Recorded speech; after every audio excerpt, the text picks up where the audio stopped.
Next topic है heat और thermodynamics या ऊष्मा एवं ऊष्मा की गतिक्रिया। वह ताप जिस पर ठोस, द्रव, गैस तीनों रह सकते हैं तो उसको त्रिक बिंदु बोलते हैं, ट्रिपल पॉइंट बोलते हैं। किस तापमान पर सेल्सियस और फ़ारेनहाइट एक समान होते हैं, बराबर होते हैं दोनों? 40 डिग्री सेल्सियस पे, -40 डिग्री सेल्सियस पे। सेल्सियस स्केल पर मानव शरीर का सामान्य तापमान होता है वो 37 डिग्री सेल्सियस है, 37 डिग्री सेल्सियस। 40 क्वेश्चन है, 40 डिग्री सेल्सियस जो है वो, उसमें फ़ारेनहाइट का मान क्या होगा? तो हमें एक इक्वेशन याद करनी है। 40 डिग्री सेल्सियस, हमें एक इक्वेशन याद करनी है। वो क्या है? F इज इक्वल टू, क्या होता है? 9/5C plus 32। अब इसमें C की वैल्यू कितनी है? 40 दे रखा है उसने। C की वैल्यू जिसकी जो जितना दे रखा है उसकी वैल्यू बस पुट कर दो और सॉल्व कर दो उसको। तो ये 5 8 जा क्या हो जाएगा? 5 8 जा 40 और 9 8 जा 72। तो 72 प्लस कितना है? 32। 72 प्लस 32 कितना आ जाएगा?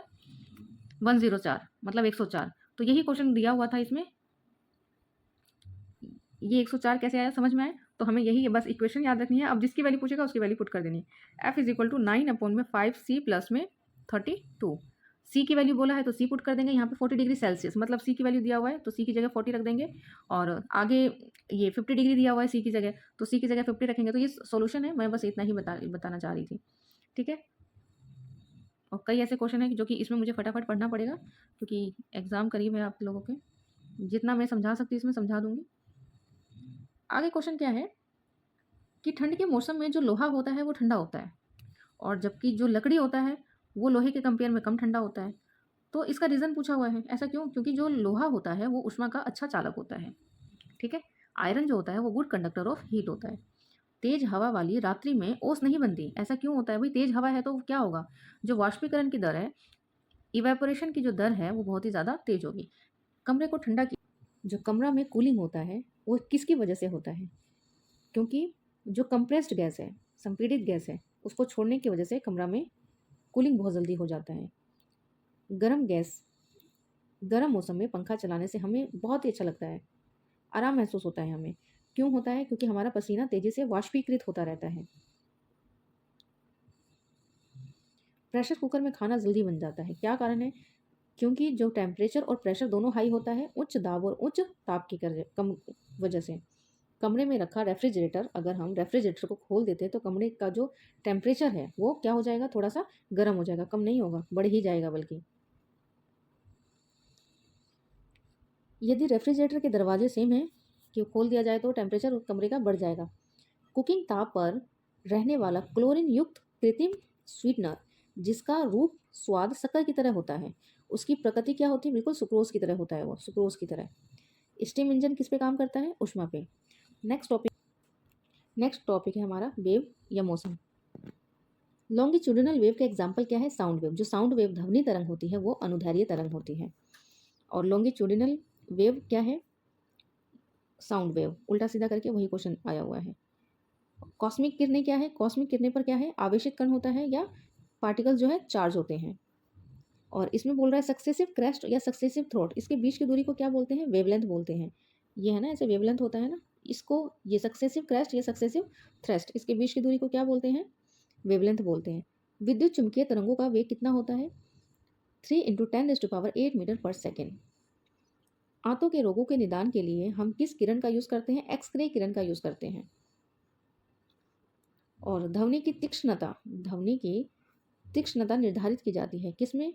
वेवलेंथ ऑफ साउंड, ध्वनि के तरंग दैर्ध्य के द्वारा।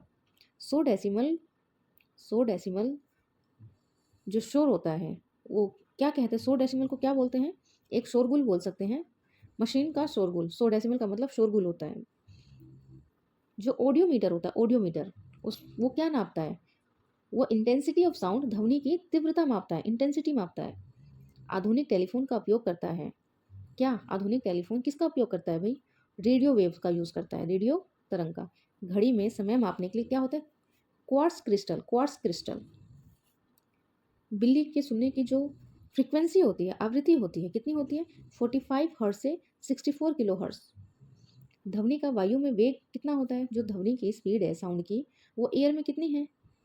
अप्रोक्सीमेटली 330 मीटर पर सेकेंड। और गर्भ में भ्रूण का विकास हो रहा है या नहीं हो रहा है, ये जानने के लिए हम किस वेव का यूज़ करते हैं? अल्ट्रासाउंड कराते हैं ना, इससे याद रहेगा, अल्ट्रासोनिक वेव्स। जब एक ध्वनि तरंग एक माध्यम से दूसरे माध्यम में जाती है तो वह राशि अपरिवर्तित रहती है, उसे क्या बोलते हैं? फ्रीक्वेंसी जो है, एक माध्यम से दूसरे माध्यम में जाते हैं, जो फ्रीक्वेंसी या आवृत्ति है वो चेंज नहीं होती। नेक्स्ट टॉपिक है इलेक्ट्रिक करंट। अगर 100 वोल्ट की बिजली है और 10 घंटे चलती है तो बिजली खपत कितनी होगी? कितने वोल्ट की बिजली बता रहा है ये? 100 वोल्ट की। एक बार देखते हैं। अगर 100 वोल्ट की बिजली है तो इसका मतलब क्या हुआ? 100 वोल्ट की बिजली है, इसका मतलब है कि हर घंटे वो 100 वोल्ट चल रही है ना। और कितने घंटे चलाना है इसको? 10 घंटे तक चलाना है, तो कितने वोल्ट हो जाएगा? 1000 वोल्ट। कितना चला वो? 1000 वोल्ट। अब आते हैं अपने क्वेश्चन पे हम। तो यही पूछा हुआ है उसने, तो कितना चला? हमारा क्या आया था? 1000 वोल्ट। और 1000 वोल्ट क्या है? 1000 किसके इक्वल है? 1 किलो वोल्ट। 1 किलो वोल्ट के बराबर है। और 1 किलो वोल्ट को ही क्या बोलते हैं? एक इकाई। समझ में आ गया? तो एक इकाई ऐसे आया हुआ है। बिजली की खपत का बिल किसके मापन पर आधारित होता है? वोट, कि कितने वोट का हमने खपत किया है। ये भी सॉल्यूशन वाला क्वेश्चन है।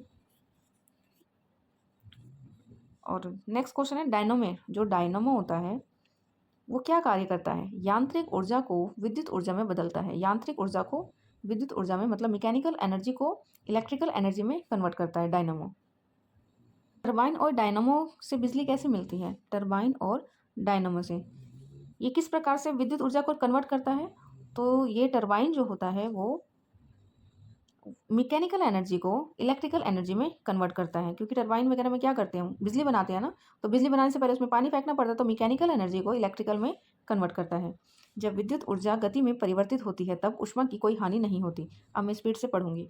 विद्युत मोटर में क्या होता है? विद्युत ऊर्जा को यांत्रिक ऊर्जा में बदला जाता है, मतलब इलेक्ट्रिकल एनर्जी को मैकेनिकल में कन्वर्ट किया जाता है। किसमें? विद्युत मोटर में। जब हम करंट देते हैं तो वो क्या करता है? पहले हम इलेक्ट्रिक करंट देते हैं तो वो मैकेनिकल में चेंज होता है। फैराडे स्थिरांक का मतलब क्या होता है? यूनिवर्सल कांस्टेंट या सार्वभौमिक स्थिरांक। एक धातु रोशनी के बल्बों में फिलामेंट के रूप में क्या यूज होती है? टंगस्टन। फ्यूज का सिद्धांत किस पर निर्भर करता है? विद्युत का ऊष्मीय प्रभाव। श्वेत प्रकाश नली में कैसे पैदा करते हैं? वो अणुओं को दोलित करके by oscillation of the molecule से श्वेत प्रकाश व्हाइट लाइट प्रोड्यूस होता है ट्यूब में, by oscillation of molecules, molecule के दोलित से। ट्यूबलाइट प्रकाश निर्भर किस पे करता है? कि सॉलिड मेटल इन ए ट्यूब। किस पे निर्भर करता है? ट्यूब में ठोस धातु की प्रदीप्ति पे। पंखे की रफ्तार किस पर निर्भर करती है? वोल्टेज पे। लेड का उपयोग कहाँ किया जाता है? विद्युत केबल में। विद्युत संचरण के लिए उच्च वोल्ट ग्रिड का उपयोग किया जाता है, तो इससे ऊष्मा की हानि कम होती है।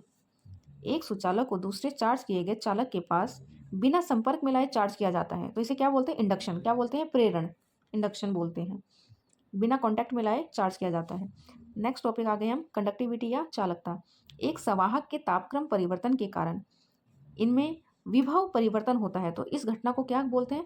थॉम्सन प्रभाव। क्या है थॉम्सन प्रभाव? कि टेम्परेचर वेरिएशन की वजह से क्या होता है? पोटेंशियल वेरिएशन होता है, तो इसी फिनोमिना को क्या बोलते हैं? Thomson effect. और सुपर कंडक्टिविटी मतलब अतिचालक के लक्षण क्या है? जीरो परमिबिलिटी, जीरो पारगम्यता। गर्म करने पर जो सुपर कंडक्टर है, सेमी कंडक्टर है, वो क्या है? सेमी कंडक्टर जो है गर्म करने पर उसका प्रतिरोध क्या होता है? कम हो जाता है। तांबा, जर्मेनियम, ग्रेफाइट, सिल्वर, ये धातु अर्धचालक है, मतलब सेमी कंडक्टर है, तो इसको ट्रांजिस्टर में प्रयोग किया जाता है। तो इनमें से किस धातु का ट्रांजिस्टर में प्रयोग किया जाता है जो सेमी कंडक्टर है? जर्मेनियम इनमें से सेमी कंडक्टर है और ट्रांजिस्टर में प्रयोग किया जाता है। नेक्स्ट टॉपिक है न्यूक्लियर फिजिक्स, नाभिकीय भौतिकी। सूर्य पर ऊर्जा का निर्माण होता है किसके द्वारा? नाभिकीय संलयन या नाभिकीय फ्यूजन के द्वारा। परमाणु बम का सिद्धांत किस पे आधारित है? परमाणु विखंडन पे, न्यूक्लियर फिजन पे एटॉमिक बम डिपेंड है। हाइड्रोजन बम किस सिद्धांत पर कार्य करता है? अनकंट्रोल फ्यूजन, मतलब अनियंत्रित संलयन होता रहता है हाइड्रोजन बम में। विद्युत उत्पन्न करने के लिए कौन सी धातु का उपयोग होता है? यूरेनियम का। रेडियोधर्मी पदार्थ उत्सर्जित करता है। रेडियोधर्मी क्या बनाता है भाई? क्या उत्सर्जित करता है? अल्फा, बीटा, गामा, तो तीनों रेड बनाता है रेडियोधर्मी सब्सटेंस तीनों। और ये फास्ट ब्रीडर रिएक्टर है। उसमें बिजली पैदा करने के लिए हम एक नाभिकीय रिएक्टर का यूज़ करते हैं जो बिजली बनाता है। तो इसमें क्या यूज़ होता है, इसमें विखंडन प्रक्रिया यूज़ होता है, फ्यूजन प्रोसेस यूज़ होता है। पोखरण 2 कब परीक्षण किया गया था? 11 मई 1998 को पोखरण 2 टेस्ट किया गया था। कंप्यूटर इन्फॉर्मेशन पे आ जाते हैं, ये क्वेश्चन भी आए हुए हैं। तो 67 बीपीएससी न्यूज़ से आए हुए हैं। पेगासस पूछा हुआ है कि किस देश का विकसित किया गया है? इजराइल का है। और बेसिक, सी, फास्ट, फोर्टन, इसमें से कंप्यूटर की भाषा कौन सी नहीं है? फास्ट जो है कंप्यूटर की भाषा नहीं है। 2G स्पेक्ट्रम में जी पूछा हुआ है क्या है? तो जनरेशन बोलते हैं जी को।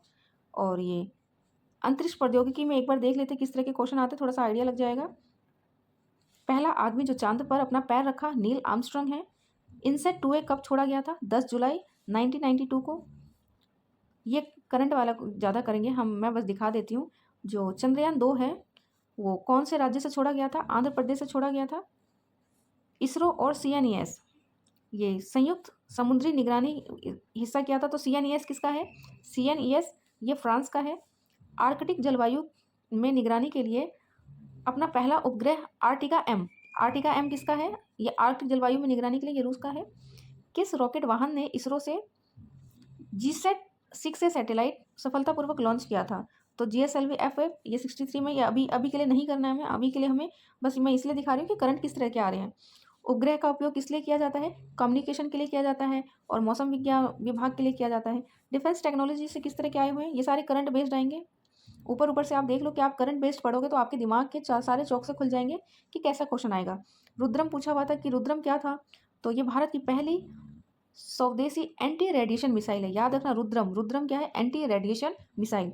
और अग्नि नाम किससे जुड़ा हुआ है? तो ये भी मिसाइल से नाम जुड़ा हुआ है। फ्रांसीसी कंपनी है जिसने राफेल लड़ाकू जेट की आपूर्ति की है भारत को, वो कौन है? दसोल्ट एविएशन। और यह देश हाल ही में हेग कोड ऑफ कंडक्ट जो कि एक वैश्विक कार्यक्रम है बैलिस्टिक मिसाइल को रोकने से जुड़ गया है। तो ये कौन है? भारत। वर्ष 2016 में जो मैत्री है भारत और किसके बीच में हुआ था? बस मैत्री याद रखेंगे कि भारत और थाईलैंड के बीच में होता है। हरीमो शक्ति भारत और मलेशिया के बीच में होता है। और साइंटिस्ट इन्वेंशन या फिर आविष्कार, जो रेडार है उसको रॉबर्ट वॉटसन आविष्कारक है उसके। और आइंस्टीन किस लिए प्रसिद्ध है? क्योंकि उन्होंने फोटो इलेक्ट्रिक इफेक्ट का सिद्धांत दिया था, प्रकाश विद्युत प्रभाव। और थ्योरी ऑफ रिलेटिविटी किससे संबंधित है? अल्बर्ट आइंस्टीन से। CV रमन को 1930 में नोबेल पुरस्कार मिला था। मिसलेनियस टॉपिक पे आते हैं। गंगोत्री भूल जाते आर्कटिक या अंटार्कटिक, तो हमेशा याद रखो कि अंटी नहाने गई है गंगा में, अंटार्कटिक। गंगोत्री अंटार्कटिक से रिलेटेड है। चुंबकीय सुई जो उसका मुंह होता है कहाँ संकेत करती है कि वो डायरेक्शन कौन सा है? उत्तर, नॉर्थ है वो। जापान के नागासाकी में जो बम गिराए गए थे तो क्या यूज़ हुआ था उसमें? प्लूटोनियम यूज़ हुआ था उसमें। और कब बम गिराए गए थे? 1945 में। और फोटो इलेक्ट्रिक उपकरण का सबसे उपयुक्त डिजिटल उपयोग क्या है? कि उसमें फोटोवोल्टेइक सेल यूज़ होता है। स्वचालित कारों में सामान्यतः तेल लगता है। कौन सा तेल लगता है? पेट्रोल लगता है। ग्रीन हाउस गैस कौन सा है इसमें से? CO2, मीथेन, नाइट्रस ऑक्साइड और जलवाष्प, हाइड्रोक्लोरोफ्लोरोकार्बन और या ओजोन, ये सब क्या है? ग्रीन हाउस गैस है।